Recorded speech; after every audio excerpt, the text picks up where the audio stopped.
أعوذ بالله من الشيطان الرجيم بسم الله الرحمن الرحيم صراط الذين أنعمت عليهم غير المغضوب عليهم ولا الضالين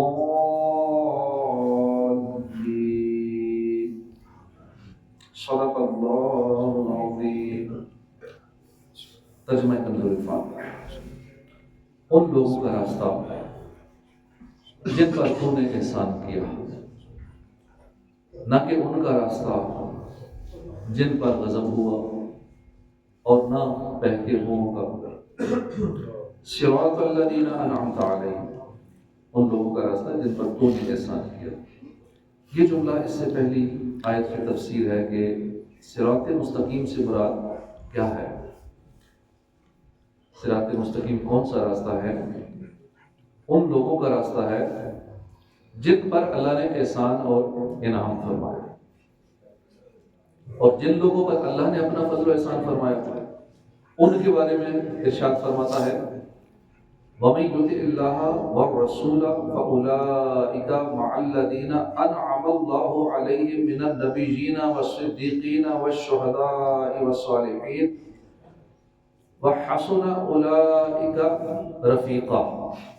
اور جو اللہ اور رسول کی اطاعت کرے تو وہ ان لوگوں کے ساتھ ہوگے جن پر اللہ نے فضل کیا، یعنی انبیاء اور صدیقین اور شہداء اور صالحین. اور یہ کتنے ہی اچھے ساتھی ہیں. آیت صراط الذین انعمت علیہم سے معلوم ہونے والے مسائل، اسے دو باتیں معلوم ہیں. جن امور پر بزرگان دین کا عمل رہا ہو وہ صراط مستقیم میں داخل ہے.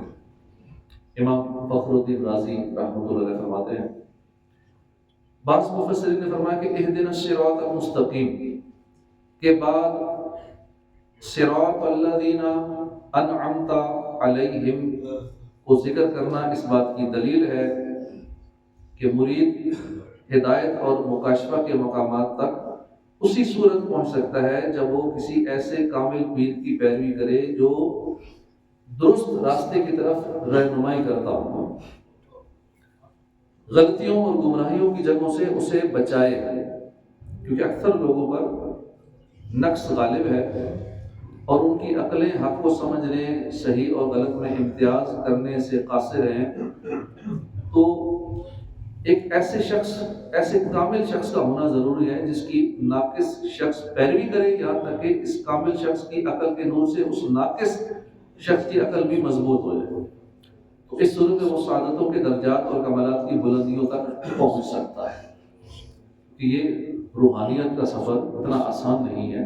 کہ دنیاوی بندہ چھوٹا موٹا کوئی کام شروع کرتا ہے، کوئی کاروبار شروع کرتا ہے، جب تک وہ اپنا کوئی مینٹور نہیں بناتا کسی بھی فیلڈ میں تو اس کے ناکام ہونے کے چانسز بہت ہی زیادہ ہوتے ہیں. بزنس فیل ہو جاتا ہے. جتنی بھی انویسٹمنٹ کر لے، اگر اس نے کسی ایسے کو مینٹور نہیں بنایا جو آلریڈی اس فیلڈ کا ایکسپرٹ ہے، جو سارا کچھ سیکھ چکا ہے اپنے نقصانات کر کے، اگر کسی کی مان کے چلے گا جو اس فیلڈ میں گزر چکا ہے، جو اس شعبے کا ماہر ہے، تو کامیاب ہو سکتا ہے. ورنہ اگر نئے تجربات کرے گا تو پھر زندگی تجربے کرتے ہی گزار دے گا. تو بہتر اپنا وقت بچانا چاہتے ہیں تو جو لوگ تجربے کر چکے ہیں نا ان کے پیچھے چل پڑے، اپنا ٹائم بچائے، نقصان سے بھی بچے اور اپنا وقت بھی بچائے. تو یہ تو روحانیت کا سفر ہے. اس کے لیے کتنا ضروری ہوگا کسی مینٹور کا ہونا، کسی کامل کا ہونا، کسی کا ہاتھ پکڑنا کتنا ضروری ہے اس روحانیت کی فیلڈ میں. اس میں تو جگہ جگہ قدم قدم پہ شیطان اور اس کے چیلے اور پھر شیطانی بات موجود ہے، رکاوٹیں موجود ہیں. غیر المغضوب علیہم ولا الضالین، نہ کہ ان کا راستہ جن پر غضب ہوا اور نہ بہکے ہوگا. جن پر اللہ کا غضب ہوا ان سے مراد یہودی اور بہکے ہوئے سے مراد عیسائی ہے. جیسا کہ سنن ترمذی جلد 4 صفحہ 444 حدیث نمبر 2964 میں ہے. امام فخر الدین رازی رحمۃ اللہ علیہ نے یہ بھی لکھا ہے کہ جن پر غضب ہوا ان سے مراد بد عمل ہے اور بہکے ہونے سے مراد بد عقیدہ ہے.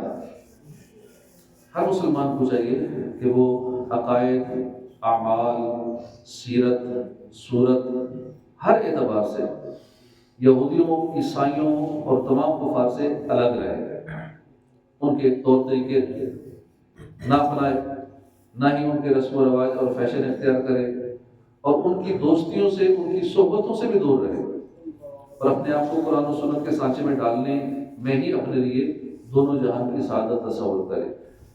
وَلَضَّالِّينَ، اس سے متعلق شرعی مسئلہ، بعض لوگ اس کو پڑھتے ہیں وَلَضَّالِّينَ، ان کا ایسا کرنا حرام ہے۔ اعلیٰ حضرت امام احمد رضا خان رحمۃ اللہ علیہ فرماتے ہیں ضاد، ظا، ذال، زا، یہ 4 حرف ہیں، یہ ملتی جلتی آوازیں ہیں، حروف متباینہ کہتے ہیں اس کو، متباینہ، متغائرہ، یعنی ایک دوسرے سے جدا جدا حروف ہیں، ان میں سے کسی کو دوسرے سے تلاوت قرآن میں قصداً بدلنا، جان بوجھ کے بدلنا، اس کی جگہ اسے پڑھنا، نماز میں ہو خواہ بیرون نماز ہو، حرام قطعی ہے، گناہ عظیم ہے، افتراء علی اللہ ہے، تحریف کتاب کریم۔ اس مسئلے کے بارے میں دلائل کے ساتھ تفصیلی معلومات حاصل کرنے کے لیے فتاوی رضویہ کی 6 جلد میں رسالہ موجود ہے، نعم الذات لروم الضاد، یعنی دعات کی ادائیگی کا بہترین طریقہ، اس نام سے رسالہ ہے فتاوی رضویہ میں، اس کے اندر ڈیٹیل موجود ہے دلائل کے ساتھ۔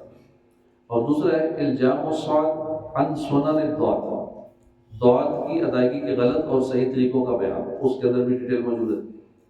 اس کا ایک معنی ہے کہ اے اللہ تو قبول فرما، دوسرا معنی ہے اے اللہ تو ایسا ہی فرما، آمین کا مطلب ہے، آمین کا ایک مطلب ہے کہ اے اللہ تو قبول فرما، اور اے اللہ تو ایسا ہی فرما۔ اس لیے یہ دعات اور ذات کا بھی ذہن میں رکھیں کہ دعات کو ذات نہیں پڑھ سکتے، اس طرح قرآن پاک میں کہیں بھی دعات آتا ہے اس کو دعات نہیں پڑھنا ہے، ذات نہیں پڑھنا۔ آمین سے متعلق شرعی مسائل، یہ قرآن مجید کا کلمہ نہیں ہے، نماز کے اندر اور نماز سے باہر جب بھی سورہ فاتحہ ختم کی جائے تو اس کے بعد آمین کہنا سنت ہے، نماز کے اندر ہو یا نماز کے علاوہ ہو۔ احناف کے نزدیک نماز میں آمین بلند آواز سے نہیں بلکہ آہستہ کہی جائے۔ صدق اللہ العظیم۔